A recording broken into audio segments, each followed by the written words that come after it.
Praise to the lord. ఈరోజు దేవుడు మనకిచ్చినటువంటి వాగ్దానం ఏంటంటే ఇర్మియా గ్రంథము 30వ అధ్యాయము 11వ వచనం. నిన్ను రక్షించుటకు నేను నీకు తోడై ఉన్నాను. ఆమేన్. మనల్ని రక్షించడానికి, ఈ రక్షించటము అనే అంశమును మనం రెండు రకాలుగా అర్థం చేసుకోవచ్చు. ఒకటి, ఈ లోకంలో ఉన్నటువంటి బాధల నుంచి, వ్యాధుల నుంచి, రోగాల నుంచి, సమస్యల నుంచి, కన్నీళ్ళ నుంచి విడిపించటము, వాటి నుంచి రక్షించటము. అట్లాగే మనము చేసినటువంటి పాపాల నుంచి, మనము చేసినటువంటి దోషాల నుంచి, వేటి వలన అయితే మనము మరణము చెందవలసినటువంటి పరిస్థితులు ఏర్పడినాయో, ఏ పాపము చేయబట్టి, ఏ దోషము చేయబట్టి, ఏ మోసము చేయబట్టి మనము హీనమైన స్థితిలోకి మనం వెళ్ళిపోయాము, దేవునికి దూరంగా మనము బ్రతుకుతూ ఉన్నాము, వాటన్నిటి నుంచి విడిపించి ఒక నూతనమైన జీవితం మనకి ఇచ్చేటటువంటి ఆ రక్షణ అంటే బాప్తీసము పొందుకునే ఆ అంశము గురించి కూడా మనము అర్థం చేసుకోవచ్చు. అంటే రెండు రకాలుగా మనము అర్థం చేసుకోవచ్చు. ఒకటి, లోక సంబంధమైన అన్ని విషయాలలోనూ మనల్ని రక్షించడానికి, ఆత్మీయ సంబంధమైన ఆ విషయాలన్నిటిలో నుంచి మనల్ని కాపాడటానికి, మనల్ని రక్షించడానికి. అయితే దేవుడు మనం ఎందుకు రక్షింపబడాలి? దేవుడు మనల్ని రక్షిస్తాను అని అంటున్నాడు. మనం ఎందుకు రక్షింపబడాలి? మనం ఎందుకు రక్షింపబడాలంటే, ఈ లోక విషయాలలోకి వచ్చేలేకే మనము ఆ బాధను తట్టుకోలేక, ఆ శ్రమను ఓర్చుకోలేక, ఆ వ్యాధి నుంచి మనము నివారణ, ఆ వ్యాధి మనకి తగ్గిపోయే ఆ సంతోషం మనం కలగటానికి, తగ్గిపోయినాక వచ్చేటటువంటి సంతోషం మనం కలగటానికి, అంటే మనకున్నటువంటి అన్ని బాధలు లేదా శ్రమలు లేదా కష్టాలు వీటన్నిటి నుంచి విడిపించిన తర్వాత మనకి సంతోషం కలుగుతుంది. అది మనకి ఇవ్వటానికి ఆయన రక్షిస్తానంటున్నాడు. అట్లాగే ఆత్మీయ జీవితంలో కూడా మనము చేసినటువంటి పాపాలన్నిటిని బట్టి, మనము చేసినటువంటి దోషాలన్నిటిని బట్టి కూడా మనము ఆ పాపములోనే ఉండి మరణిస్తే, మనము ఖచ్చితంగా నరకానికి వెళుతాం. మనము పాతాళానికి వెళ్తాం, పరలోకానికి వెళ్ళము. నిత్య నరకానికి అక్కడికి మనం వెళతాము. కాబట్టి ఆ నరకములోనికి వెళ్ళకుండా మనము నిత్య జీవములోనికి, పరలోకములోనికి మనం వెళ్ళాలి. కాబట్టి ఆయన మనల్ని రక్షిస్తూ ఉన్నాడు. మరి ఆ పరలోకంలోనికి మనము చేర్చబడాలంటే మనము ఖచ్చితంగా రక్షణ పొందుకోవాల్సిందే. నరకానికి వెళ్ళటానికి మనకి ఎలాంటి అర్హత అవసరం లేదు, కానీ మనము పరలోకానికి వెళ్ళాలంటే మాత్రం మనము రక్షణ లేదా బాప్తీసం అనే అర్హత మనం పొంది ఉండాలి. కాబట్టి ఆయన ఎందుకు మనల్ని రక్షిస్తాను అంటున్నాడంటే, మనం పాపములోనే ఉండి పాపము చేస్తూనే మనము మరణిస్తే మనము ఖచ్చితంగా నరకానికి వెళతాం. కాబట్టి నిత్య నరకంలో సంతోషము కానీ, ఆనందము కానీ ఏది ఉండదు. అక్కడంతా బాధలు, ఏడుపులు ఇట్లాంటివే ఉంటాయి. కాబట్టి అట్లాంటి జీవితము మనము జీవించేదానికంటే కూడా పరలోకంలో సంతోషము, ఆనందము ఎక్కువగా ఉంటుంది. కాబట్టి ఆ ప్రదేశంలో మనము జీవించటం ఆయనకి ఇష్టమైనది. కాబట్టి ఆయన మనల్ని రక్షించాలని ఆయన అనుకుంటూ ఉన్నాడు.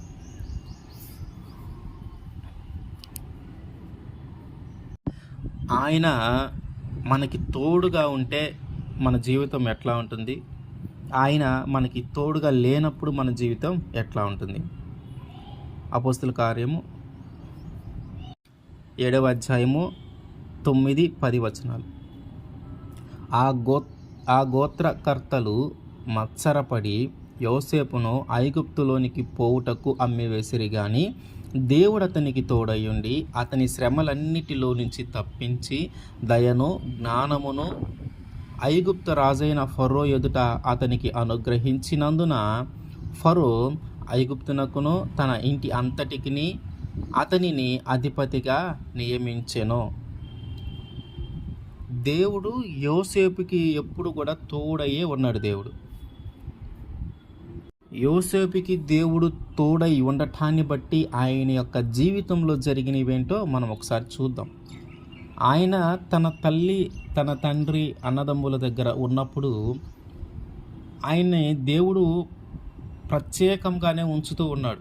ఆయన యొక్క ప్రణాళిక యోసేపు మీద ఎట్లా ఉందో దాని ప్రకారమే యోసేపుని నడిపించుకుంటూ వెళ్తూ ఉన్నాడు. కానీ ఆ కలలు చెప్పే వరము యోసేపుకి దేవుడు ఇచ్చిన దానిని బట్టి తన తండ్రి దగ్గర ఒకసారి గద్దింపబడ్డాడు.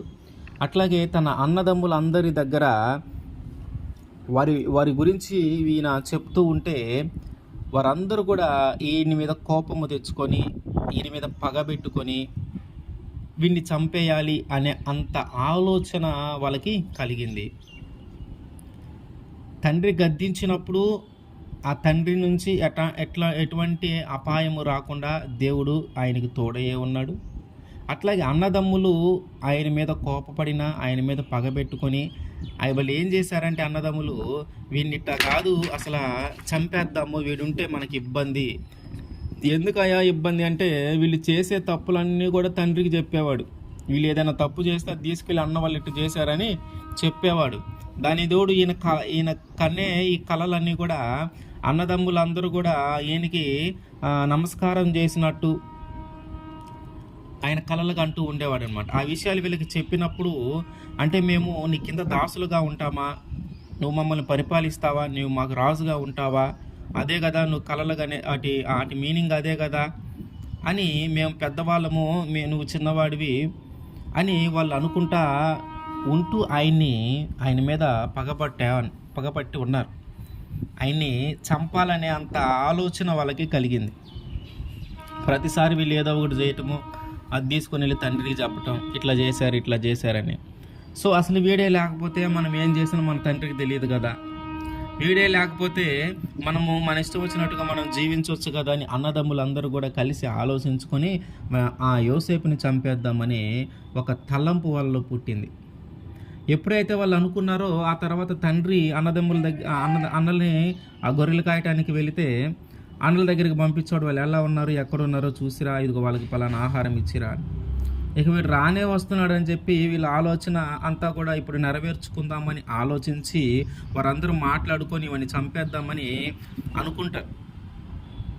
అనుకుంటే ఒకరంటారు వద్దు, చంపేస్తే మనకేమొచ్చింది, ఇదిగో ఇక్కడ ఒక గుంట ఉంది కదా, ఆ గుంటలో పడేద్దాము అని ఆలోచించి ఆ గుంటలో పడేస్తారు. మళ్ళీ ఆలోచించి ఆ గుంటలో కూడా పడేయటం ఎందుకు, అటు నుంచి ఎవరికైనా ఐగుప్తు దేశంకి ఆ ఎడారిలో ఒంటెల మీద వెళ్ళే వాళ్ళు ఉంటారు, వాళ్ళకి ఎవరికైనా అమ్మేద్దాము, అక్కడైనా వాడు బ్రతికుంటాడు కదా, బానిసగానైనా బ్రతికుంటాడు కదా, మనం చంపేయటం ఎందుకని ఆలోచించి చివరికి ఆ గుర్రాల మీద ఒంటెల మీద వెళ్ళేటటువంటి ఆ ఐగుప్తు వాళ్ళకి యోసేపుని అమ్మి వేస్తారు. ఇక్కడ వారు చంపేయాలని ఎంత ఆలోచన చేసినా, వారు ఎంత ప్రణాళిక చేసుకున్నా దేవుని ప్రణాళిక యోసేపు మీద వేరుగా ఉంది. అన్నదమ్ములందరూ కోపం ఉంది, అన్నదమ్ములందరికీ ద్వేషం ఉంది, అన్నదమ్ములందరూ కూడా చంపాలనే ఆలోచన కలిగి ఉన్నారు. కానీ ఒకరిద్దరు మాత్రం అతని ప్రాణము తీయకుండా మనము శిక్షిద్దాం, కానీ ప్రాణం తీయొద్దు అనే ఆలోచనలో ఉండటాన్ని బట్టి దేవుడే వారికి ఆ ఆలోచన కలుగు చేసి ఉంచాడు. దేవుడే వారి యొక్క తలంపులను ఆ సమయానికి యోసేపు మీదకి వెళ్లకుండా, యోసేపుని చంపకుండా, యోసేపుకి తోడై దేవుడు ఉన్నాడు కాబట్టే ఆ యోసేపు ప్రాణం అక్కడ విడవకుండా వీరికి బానిసలుగా అమ్మబడ్డాడు. మరి బానిసగా అమ్మబడిన తర్వాత వారు ఐగుప్తు దేశాన్ని తీసుకొని వెళ్ళి అక్కడ ఒక ఇంటిలో అతని పనివానిగా ఏర్పాటు చేసుకున్నారు. పనివారిగా ఏర్పాటు చేసుకుంటే ఆ ఏర్పాటు చేసుకున్నప్పుడు ఆ ఇంటి యొక్క యజమానురాలు ఆయనతో పాపము చేయాలనే ఆలోచన కలిగి ఉంటుంది. ఎందుకంటే ఈయన చాలా చక్కగా అందంగా ఉండేవాడంట. ఆ పాపము ఈయన చేయకుండా ఈయన తప్పించుకుంటూ ఉంటాడు. అయితే ఒకరోజు తప్పించుకునే మార్గములో ఆయన యొక్క వస్త్రం అక్కడ పడుతుంది. ఇక ఆమె ఏం చేస్తుందంటే, ఈయన నన్ను బలవంతం చేయబోయాడు, నాతో పాపం చేయబోయాడు అనే రాజుకి చెప్పి ఆ రాజుని నమ్మిస్తుంది. అక్కడ నిజంగా యోసేపు తప్పు చేయలే, కానీ రాజు ఆ వస్త్రాన్ని చూసి నమ్మి ఆయన్ని చెరసాలలో వేస్తాడు. మామూలుగా చెరసాలలో వేసినప్పుడు ఏం జరుగుతుందంటే అందరిలాగా కఠినమైన పనులు, కఠినమైన మాటలు అంతా కూడా మన ఇష్టం వచ్చినట్టుగా జరగదు. అక్కడ వాళ్ళు ఎలా రూల్స్ అయితే ఉంటే అట్లాగే మనము ప్రవర్తించాలి. చెరసాలలో వేయించబడాలని ఎవరు అనుకోరు. ఎందుకంటే అక్కడ బాధ, ఏడుపు, ఇవే ఉంటాయి కానీ సంతోషం అక్కడ ఉండేది కాదు. చెరసాలలో ఉన్న ప్రతి వారు కూడా అక్కడ ఉన్నటువంటి అధికారికి లోబడి ఉండాలి. అక్కడ ఉన్నటువంటి అధికారి ఏది చెప్తే అది చేయాలి. అది మంచిదా చెడ్డదా, అది చేసేదా చేయకూడదు, ఇట్లాంటి ఆలోచనలు ఏమీ ఉండవు. చేయకపోతే కొడతారు. కానీ యోసేపు ఎప్పుడైతే చెరసాలకు వెళ్ళాడో ఆ చెరసాలకు వెళ్ళిన కొంచెం సమయంలోనే అక్కడ ఉన్నటువంటి అధిపతి ఏం చేశాడంటే ఆ చెరసాలలో ఉన్న ఖైదీలందరికీ కూడా యోసేపుని అధిపతిగా చేశాడు. యోసేపుని ఒక నాయకుడిగా, వాళ్ళందరి మీద ఒక అధికారిగా, వాళ్ళందరి మీద ఒక నాయకుడిగా ఆ చెరసాలలో ఉన్నటువంటి అధికారి ఆయన్ని నియమించాడు. యోసేపు వాళ్ళందరికీ కూడా దేవుడు మాటలు చెప్తా ఉన్నాడు అనమాట. ఆ తర్వాత ఏం చేశారు, అక్కడికి ఒక రాజు దగ్గర నుంచి శిక్షించబడి ఒక ఇద్దరు వస్తారు చెరసాలలోకి. యేసోపు గారు ఉన్న చెరసాలలోకే వస్తారు. వాళ్ళలో ఒకడు తప్పు చేసిన వారు, ఒకడు తప్పు చేయని వారు. ఇంతకా తప్పు ఏంటంటే వాళ్ళిద్దరిలో ఒకరు రాజును చంపాలని ప్రయత్నం చేస్తారు. ఆ విషయం రాజుకు తెలిసి వీళ్ళిద్దరిని ఎవరో తేల్చలేక ఇద్దరిని కలిపి చెరసాలలో వేసేస్తాడు. ఆ చెరసాలలో వేసినప్పుడు వీళ్ళిద్దరికి కూడా ఒక రాత్రిపూట ఒక కళ వస్తుంది. ఒక కళ వచ్చినప్పుడు ఈ కళ ఏంటో తెలియక వారు బాధపడతా ఉంటే అప్పుడు యేసోపు అడుగుతాడు, ఏంటి అట్లా దిగులుగా ఉన్నారంటే వాళ్ళిద్దరు చెప్తారు, మా ఇద్దరికి ఇట్లాంటి కళలు వచ్చినాయి అని. దీని భావం ఏంటో మాకు తెలియట్లేదంటే ఈయనకి ఆల్రెడీ కళలు వచ్చే కళల గురించి చెప్పే అధికారము, దాని అంత తెలివి, కళలు కనటము కానీ వాటి గురించి వివరించి చెప్పటం కానీ ఉన్నటువంటి ఆ జ్ఞానము, దేవుడిచ్చినటువంటి ఆ జ్ఞానం కలిగి ఉన్నాడు. కాబట్టి ఈయన ఆ భావాన్ని నేను చెప్తాను, అయితే మీరు ఒకరు మాత్రం బయటికి వెళ్తారు, రాజు దగ్గరికి వెళ్ళి అప్పట్లాగా మీ యొక్క డ్యూటీ మీరు చేస్తూ ఉంటారు, అయితే మీరు వెళ్ళినప్పుడు నన్ను ఒకసారి జ్ఞాపకం చేసుకోవాలి అని చెప్తాడు. ఎందుకంటే నేను చెరసాలలో ఉన్నాను, వీలైతే నన్ను బయటికి తీసుకొని రండి అనే ఉద్దేశంతో చెప్తాడు. ఆ ఉద్దేశంతో చెప్పినప్పుడు ఒకరు మాత్రం శిక్షించబడతారు, ఒకరు మాత్రం రాజు దగ్గరికి వెళ్తారు. ఓకే, ఆ రాజు దగ్గరికి వెళ్ళినాక మళ్ళీ రాజుకి కొన్ని రోజులకి రాజుకి ఒక కళ వస్తుంది. ఆయన ఆ కళ యొక్క భావము చెప్పమని అక్కడ ఉన్నటువంటి అధికారులు కానీ మంత్రులు కానీ అక్కడ ఉన్నటువంటి ఆయన మంత్రివర్గంలో లేదా ఆ రాజభవనంలో ఉన్నటువంటి తెలివిగల వాళ్ళ ప్రతి ఒక్కరిని ఆయన అడుగుతాడు, కానీ ఎవరు దాని యొక్క భావాన్ని వివరించి చెప్పలేకపోతూ ఉంటారు. అప్పుడు ఈ చెరసాలలో నుంచి యేసోపు చెప్పినటువంటి కళ యొక్క భావము నెరవేర్చబడి రాజు దగ్గరికి వచ్చినటువంటి వ్యక్తికి అప్పుడు యేసోపు గుర్తొస్తాడయ్యా, నేను చెరసాలలో మీరు మమ్మల్ని వేయించారు కదా, ఆ సమయంలో మాకు ఒక కళ వస్తే అక్కడ ఒక వ్యక్తి మాకు ఈ కళ యొక్క భావాన్ని చెప్పాడు, అతను ఏదైతే చెప్పిందో అదే జరిగింది, ఈరోజు నేను మీ దగ్గర ఎప్పటిలాగే నా పని నేను చేసుకుంటూ ఉన్నాను, మరి అతనైతే చెప్తాడు అని చెప్పగానే యోసేపుని రాజుగారు పిలిపిస్తాడు చెరసాలలో నుంచి. ఐగుప్తు ఫరో రాజు. ఇక ఆయనకు వచ్చినటువంటి కళను చెప్పినప్పుడు ఈయన యోసేపు గారు దాని యొక్క భావాన్ని వివరించి చెప్తాడు.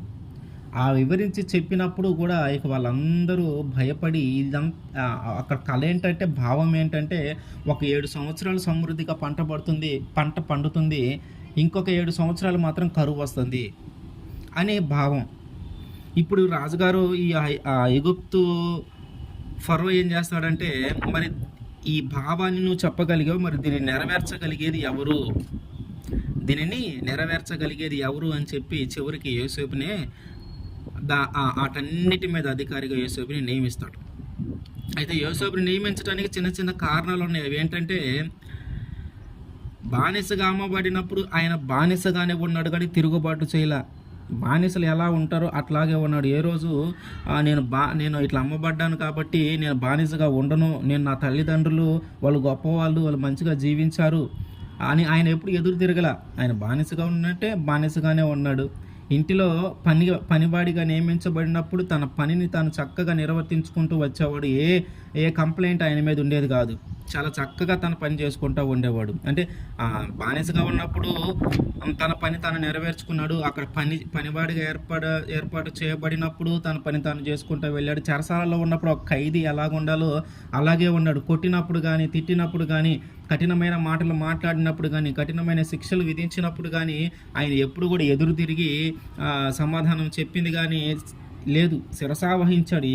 ఇది నా బాధ్యత, దేవుడే చూసుకుంటాడు, దేవుడే నాకు తోడుంటాడని అన్ని విషయాల్లో ఆయన ఓర్చుకొని ఉన్నాడు. అట్లాగే దేవుని విషయంలో కూడా చాలా నమ్మకమైన వ్యక్తి. దేవుడి విషయంలో కూడా చాలా నమ్మకమైన వ్యక్తి కాబట్టి ఫరో ఏం చేశాడంటే ఈయన్నే వాటన్నిటి మీద అధికారిగా నియమించాడు.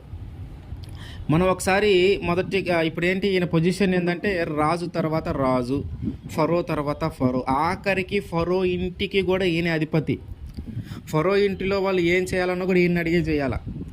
ఇంకా దేశం సంగతి చూడండి, ఫరో ఇంటికి దేశం మీదకి మొత్తానికి ఈయన అధికారి. ఈయన ఏం చెప్తే అది జరుగుతుందన్నమాట.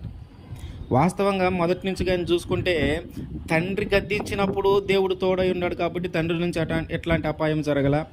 అన్నదమ్ములు కోపం తెచ్చుకొని పగబెట్టుకొని చంపాలని ఆలోచన చేశారు, కానీ దేవుడు తోడున్నాడు కాబట్టి వారు చంపలేకపోయారు.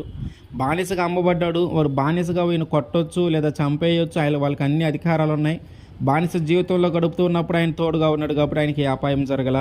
తర్వాత ఆ ఇంటిలో యజమానురాలు ఆ పాపం చేయాలని ఎంత ఆలోచన కలిగినా, ఎంత ప్రయత్నాలు చేసినా ఆ పాపంలో పడిపోకుండా దేవుడే తోడుగా ఉండి కాపాడాడు. అక్కడి నుంచి చెరసాలలో వేస్తే చెరసాలలో ఉన్నటువంటి అధిపతి ఈయనకి ఒక అధికారం ఇచ్చేలాగా, వాళ్ళందరినీ ఈయనకి అప్పగించేలాగా దేవుడే ఆయనకి తోడుగా ఉండి ఆ చెరసాలలో కూడా తోడుగా ఉండి వాళ్ళందరి ముందు చాలా మంచివాడిగా, దయగలిగిన వాడిగా, ఆ దేవుని యందు భయభక్తులు కలిగిన వ్యక్తిగా వాళ్ళందరికీ కనిపించడానికి కూడా దేవుడే కారణము, దేవుడే తోడై ఉన్నాడు. వాళ్ళిద్దరూ రాజు దగ్గర నుంచి శిక్షించబడి ఇద్దరు రావటము, వారి యొక్క కళల భావాన్ని చెప్పటం, ఇది కూడా దేవుడి తోడుగా ఉండటాన్ని బట్టే జరిగింది. ఆ తర్వాత రాజుకి ఒక కళ రావటము, ఆ కళ యొక్క భావము చెప్పటం, ఇది కూడా దేవుడు తోడయ్యుని నడిపించిందే. చివరికి ఎట్లాంటి స్థితిలోకి దేవుడు తీసుకొని వచ్చాడంటే ఒక దేశానికే రాజు, ఒక రాజు తర్వాతే రాజు. ఆయన ఒక డమ్మీలాగా ఆ రాజు పదవిలో అట్లా ఉండేవాడు, కానీ అధికారం మొత్తం ఈయనే చలాయించేవాడు. అధికారం మొత్తము దేశాన్ని మొత్తం ఈయనే పరిపాలించాడు. చివరికి రాజు ఇంటిని కూడా ఈయనే పరిపాలించాడు.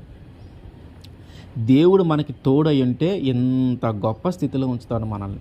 దేవుడు మనకి తోడై ఉంటే ఎంత గొప్ప స్థితిలో ఉంచుతాడు. అదే మన జీవితంలో కానీ యోసేపు జీవితంలో జరిగినన్ని ఏమంటారు వాటిని ట్విస్ట్ లాంటివి ఏమైనా జరిగితే అంత శ్రమలు కానీ మనం పడవలసి వస్తే ఆయన మీద నమ్మకంగా మనము ఉండేవాళ్ళం కాదు.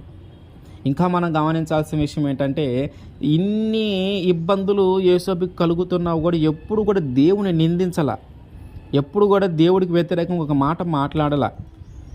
అన్నలు కోప్పడి చంపాలనుకున్నప్పుడు దేవుడా నువ్వే ఉంటే నాకు ఇట్లా జరిగేదా, నువ్వు నా మాట వింటున్నావా, అది ఇదని ఆయనే మాట్లాడాల. అక్కడెక్కడ లేఖనాలు మనకి తెలియజేయట్లా. బానిసగా పోయినప్పుడు ఆయనే దేవుడి గురించి చెడ్డగా ఏం మాట్లాడలేదు, చెరసాలలో వేయబడినప్పుడు ఏం మాట్లాడలేదు. అన్ని విషయాలలో ఆయన జీవితంలో ఎన్ని మలుపులు తిరిగినా, ఆయన జీవితము ఎన్ని శ్రమలు వచ్చినా, ఎన్ని ప్రమాదాలు వచ్చినా, మరణము అంచుదాకా పోయి వచ్చినా సరే దేవుని మాత్రం నిందించాల. దేవుడే ఉంటే నాకు ఇట్లా జరిగేదా, దేవుడే ఉంటే నన్ను ఇట్లా చేసేవాడా, దేవుడే ఉంటే ఈరోజు మా అన్నలు నా మీద ఎంత పగబట్టేవాళ్ళ, దేవుడే ఉంటే నేను ఈరోజు బానిసగా అప్పగించబడేవాడినా, నేను ఏ పాపం చేయలేదు కదా ఆ స్త్రీతో, ఆ యజమానురాలతో నేను ఏ తప్పు చేయలేదు కదా, దేవుడే ఉంటే ఈ తప్పు నేను చేయలేదని ఆయనకి తెలుసు కదా, నన్ను ఈ పాపంలో నన్ను ఈ శిక్షకి లోపడకుండా చేసేవాడు కదా, ఈ పాపంలో పడిపోకుండా నన్ను కాపాడాడు కాబట్టి ఈ శిక్షల నుంచి కూడా నన్ను కాపాడాలి కదా, దేవుడే ఉంటే నాకు ఇట్లా జరిగేది కాదు కదా అని ఆయన ఎప్పుడు అనలా. కాబట్టే ఆయన ఎంతో నమ్మకంగా దేవుడి మీద ఆధారపడుతూ దేవునికి ఇష్టమైన వ్యక్తిగా, ఘనుడుగా, అయితే ఇంటి దగ్గర సమృద్ధిగా ఉన్నప్పుడు ఆయనకి ఇష్టమైన వ్యక్తిగానే ఉన్నాడు, ప్రాణాపాయం వచ్చినప్పుడు ఆయనకి ఇష్టమైన వ్యక్తిగానే ఉన్నాడు, ఆ పరిస్థితులు తారుమారైనప్పుడు ఆయనకి ఇష్టమైన వ్యక్తిగానే ఉన్నాడు. కాబట్టి మన జీవితంలో కూడా మనము కూడా దేవునికి ఇష్టమైన వ్యక్తిగానే ఉండాలి, దేవుని చిత్తానుసారంగానే మనం జీవించాలి. ఆయనకి వ్యతిరేకంగా కానీ మనం మాట్లాడకూడదు, ఆయన మీద తిరుగుబాటు మనం చేయకూడదు. అప్పుడే దేవుడు మనకు తోడై ఉంటాడు. న్యాయాధిపతుల గ్రంథము 6వ అధ్యాయము 13వ వచనం. గిద్యోను చిత్తము నా ఏలినవాడా, యెహోవా మాకు తోడయ్యుండిన ఎడల ఇదంతయు మాకేలా సంభవించెను, యెహోవా ఐగుప్తులో నుండి మమ్మల్ని రప్పించినని చెప్పుచు మా పితరులు మాకు వివరించిన ఆ అద్భుత కార్యములన్నీ ఏమాయను, యెహోవా మమ్మల్ని విడిచిపెట్టి మిద్యానీయుల చేతికి మమ్మల్ని అప్పగించినని అతనితో చెప్పారు. ఇట్లాంటి సందర్భాలు, ఇట్లాంటి మాటలు మన జీవితంలో మనం ఎన్నోసార్లు దేవుడితో మాట్లాడుంటాం. ఏమని, నిజంగా దేవుడే మాకు తోడుంటే మాకు ఇట్లా జరిగేదా, నిజంగానే దేవుడు మాకు తోడుంటే మా కుటుంబం ఇట్లా అయిపోయేదా, నిజంగానే దేవుడు నాకు తోడుంటే నేను ఇంత బాధను అనుభవించాల్సి వచ్చేదా? నిజంగానే దేవుడు మాకు తోడుంటే మాకింత నష్టం కలిగేదా? నిజంగానే దేవుడు మాకు తోడుంటే ఇట్లాంటి వ్యాధి నాకు వచ్చేదా? ఇట్లాంటివి మనము మన రోజువారీ జీవితంలో మనం అనేక సార్లు ఈ మాటలు మాట్లాడి ఉంటాం. అనేక సార్లు మాట్లాడి ఉంటాం. మన స్నేహితులతో కానీ, మన సంఘ సభ్యులతో కానీ, లేదా దేవుడితో కానీ నిజంగానే ఏమనుకుంటామంటే దేవుడు మమ్మల్ని మర్చిపోయాడు, దేవుడికి మేము గుర్తులేము, మేము ఎంత భక్తిగా జీవించే వాళ్ళమో దేవుడికి తెలుసు, కానీ ఏందో మరి ఈసారి దేవుడు మా మీద కనికరము చూపట్లేదు. మేము ఎంత భక్తిగా ఉన్నామో, మేము జీవిస్తూ ఉన్నామో దేవుడికి తెలుసు, కానీ ఆయన ఎందుకో ఈసారి మమ్మల్ని కరుణించట్లేదు, ఈసారి ఎందుకో ఆయన మమ్మల్ని మర్చిపోయాడు. ఇట్లాంటి మాటలు మనము అనేక సార్లు దేవుడి గురించి మాట్లాడుతూ ఉన్నాం. కానీ యోసేపు ఎప్పుడు కూడా దేవుడి గురించి మాట్లాడాల. యోసేపు ఎప్పుడు కూడా ఆయన ఎన్ని పరిస్థితుల్లో ఉన్నా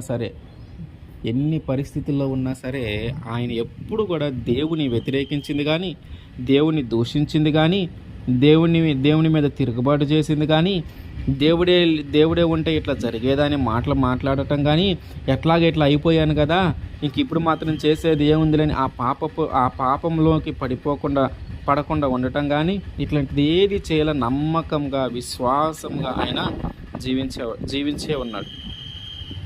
కానీ మనము ఆయన నమ్మకాన్ని మనము పోగొట్టుకోకూడదు. ఎప్పుడైతే మనం ఆయనకి ఇష్టం లేని వ్యక్తిగా, ఆయన చిత్తానుసారంగా కానీ మనం జీవించట్లేదో, మనము ఆయన వద్దు అన్న పని మనం చేస్తూ ఉంటామో, అప్పుడు మన పరిస్థితులు వేరవుతాయి. యెహోషువ గ్రంథము 7వ అధ్యాయము 12వ వచనం. కాబట్టి ఇశ్రాయేలీయులు శాపగ్రస్తులై తమ శత్రువుల ఎదుట వెనుకకు తిరిగిరి. శాపగ్రస్తులైన వారు మీ మధ్య నుండకుండా మీరు వారిని నిర్మూలము చేసితేనే తప్ప మీకు తోడై ఉండను. ఎందుకు తోడై ఉండడంట? దేవునికి ఇష్టం లేని పని ఎవరైతే మీలో చేశారో వారిని మీ నుంచి తొలగించేదాకా నేను మీకు తోడై ఉండను. అంటే ఏంటి?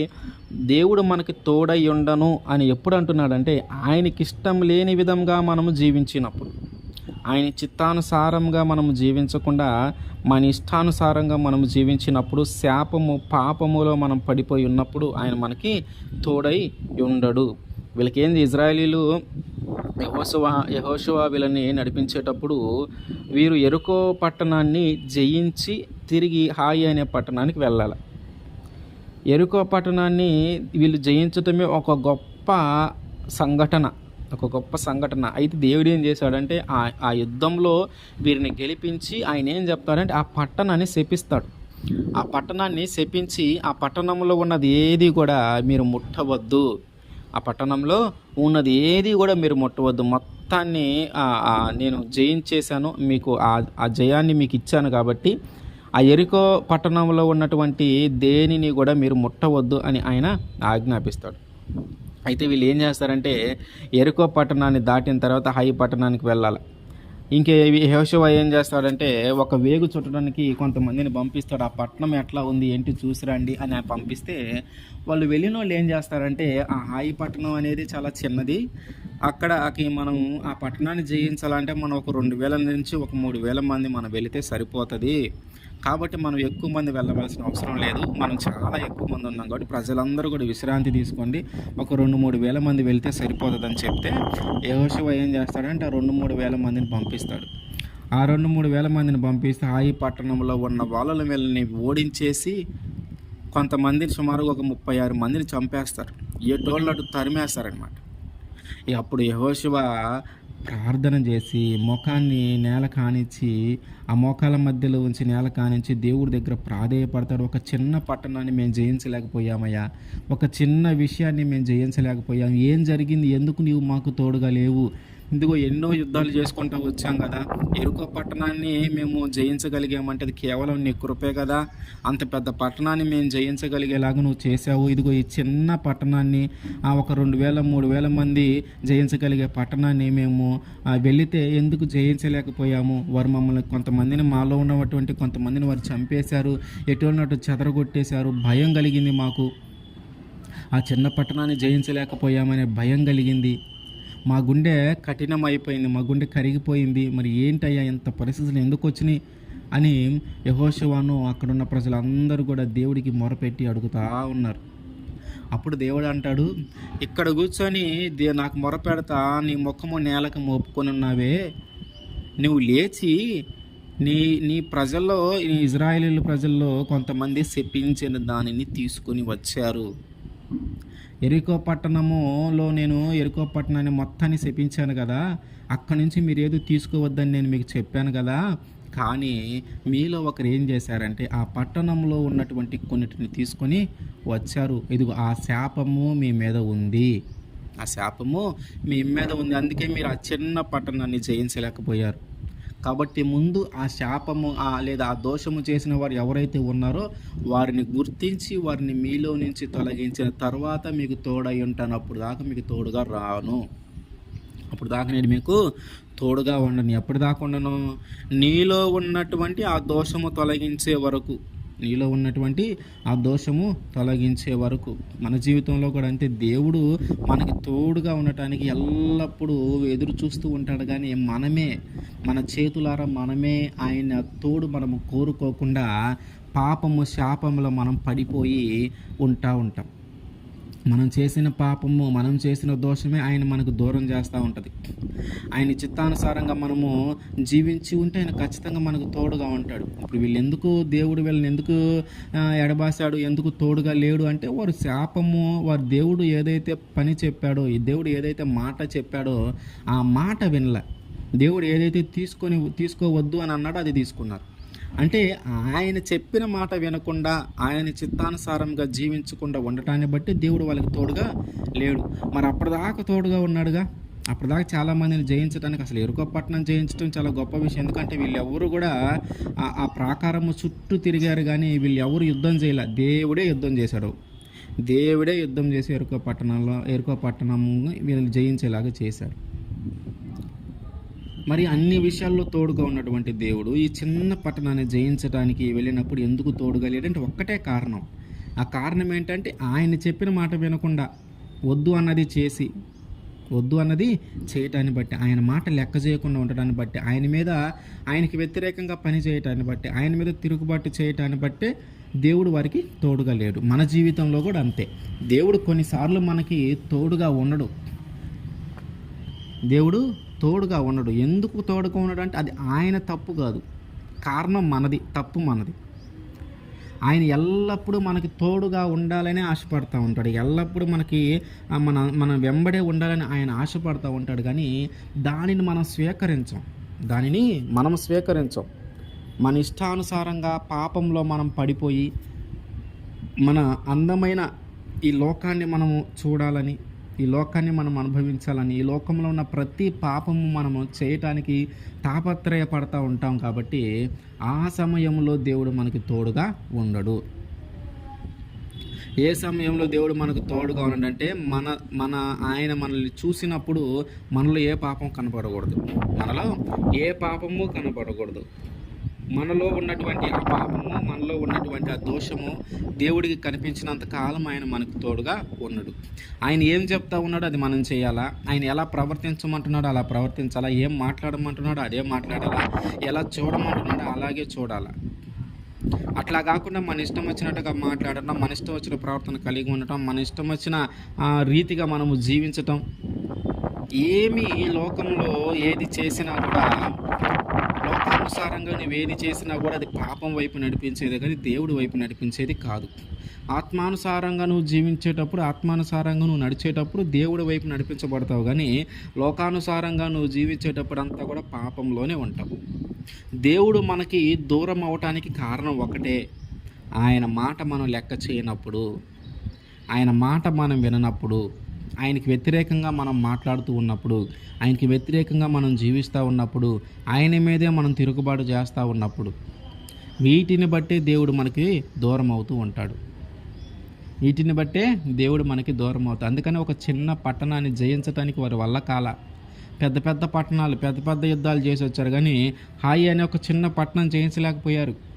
కారణం ఒక్కటే, అది దేవుడు ఏదైతే అందులో ఉన్నటువంటి శపించబడిన దానిని ఏది తీసుకోవద్దు, దాన్ని ఎవరైనా తీసుకుంటే మాత్రం మీకు శిక్షార్హులు అవుతారని ఒక మాట చెప్పి ఒక ఆజ్ఞ ఇచ్చి ఉంటే, ఆ ఆజ్ఞను మీరి ఆ మాటను వినకుండా వారు పాపం చేశారు.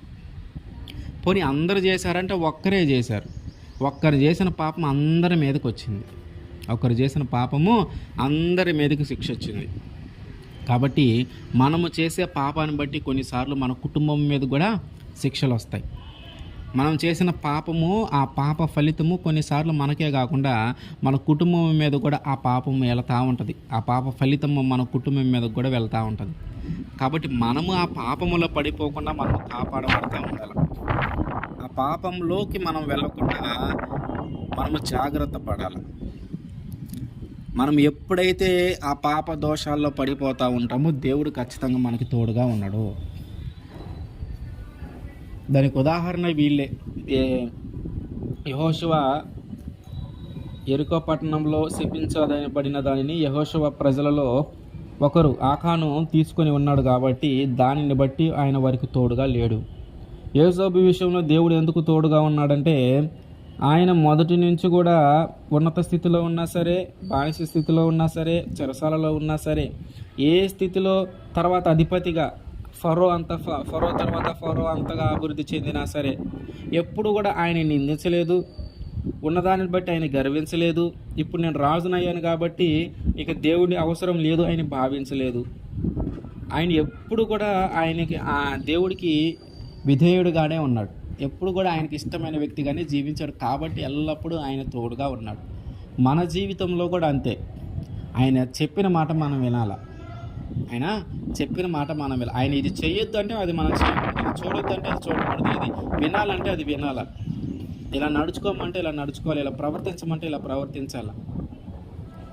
మనం అవేవి చేయకుండా, ఆయన మాట మనం వినకుండా, ఆయన చిత్తానుసారంగా మనం జీవించకుండా, ఆయనకి ఇష్టం అయిన వ్యక్తిగా మనం జీవించకుండా, మన ఇష్టానుసారంగా మనం జీవించుకుంటూ ఉంటే ఆయన మనకి తోడుగా ఉండడు.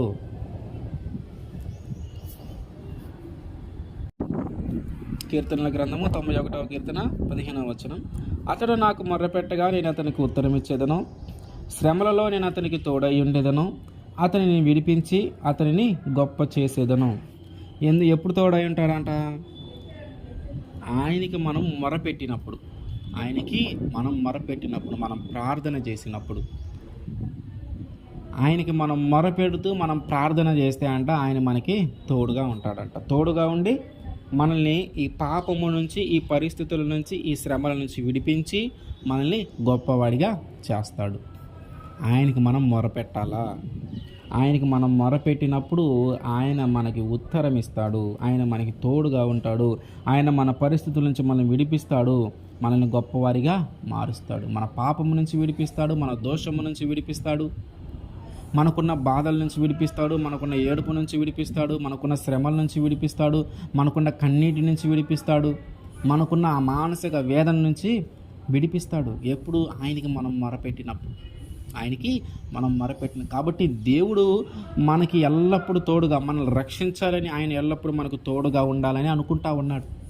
ఈ లోక విషయంలోనూ రక్షించాలనుకుంటున్నాడు, పాప విషయంలోనూ రక్షించాలనుకుంటున్నాడు. కానీ మనం ఎలా ఉంటున్నాం? ఆయన రక్షించడానికి సిద్ధంగా ఉన్నాడు, కానీ దానిని మనం స్వీకరించడానికి సిద్ధంగా ఉన్నామా? ఆయన మన రక్షించడానికి సిద్ధంగానే ఉన్నాడు, కానీ దాన్ని మనం స్వీకరించడానికి సిద్ధంగా ఉన్నామా? ఆయన రక్షణ అనుభవాన్ని మన జీవితంలో పొందుకోవటానికి మనం సిద్ధంగా ఉన్నామా? ఏం చెప్తా ఉన్నాడు? మీరు నమ్మకంగా ఉండండి, మీరు నా మాట వినండి, నేనే చెప్తే అది చేస్తూ ఉండండి, మీరు మొరపెట్టండి, ప్రార్థన చేయండి, విశ్వాసముగా జీవించండి. ఇట్లా ఉంటే నేను మీకు తోడుగా ఉంటాను. అట్లా కాదంటారా? మీరు పాపంలో బ్రతుకుతారా? పాపంలోనే ఉంటారా? శాపంలోనే బ్రతుకుతారా? నాకు ఇష్టం లేని వ్యక్తిగా మీరు జీవిస్తారా? నా మీద తిరుగుబాటు చేస్తారా? నాకు వ్యతిరేకంగా జీవిస్తారా? ఇట్లా ఉంటారా? నేను మీకు తోడుగా ఉండను. నేనైతే దేవుడు అనుకుంటున్నాడు, నేనైతే మిమ్మల్ని రక్షించడానికి సిద్ధంగానే ఉన్నాను, నేనైతే మీకు తోడుగా ఉండటానికి సిద్ధంగానే ఉన్నాను, నేనైతే మిమ్మల్ని పాపం నుంచి విడిపించి గొప్ప వ్యక్తిగా మార్చడానికి నేను సిద్ధంగానే ఉన్నాను. కానీ మీరు సిద్ధంగా ఉన్నారా? మీరు దాన్ని స్వీకరించడానికి సిద్ధంగా ఉన్నారా? నేను మీకు ఎప్పుడు తోడుగా ఉంటానంటే, మీరు నా మీద విశ్వాసం ఉంచినప్పుడు, మీరు నా మీద నమ్మకం ఉంచినప్పుడు, మీరు నాకు ఇష్టమైన వ్యక్తిగా జీవించినప్పుడు, మీరు ప్రార్థించినప్పుడు, మీరు మొరపెట్టినప్పుడు, అన్ని విషయాలలో మీరు నన్ను ఘనపరుస్తూ ఉన్నప్పుడు, మీ ద్వారా నేను మహిమపరచబడుతూ ఉన్నప్పుడు, అప్పుడు నేను మీకు తోడుగా ఉంటాను. వీటన్నిటికి కానీ మీరు వ్యతిరేకంగా చేస్తే నేను మీకు తోడుగా ఉండను. కాబట్టి రక్షించడానికి ఆయన మనకు ఎల్లప్పుడూ తోడుగానే ఉన్నాడు. కానీ దాన్ని స్వీకరించడానికి మనము సిద్ధంగా ఉన్నామా లేదా అనేది మనము పరీక్షించుకోవాలి. ఆమేన్.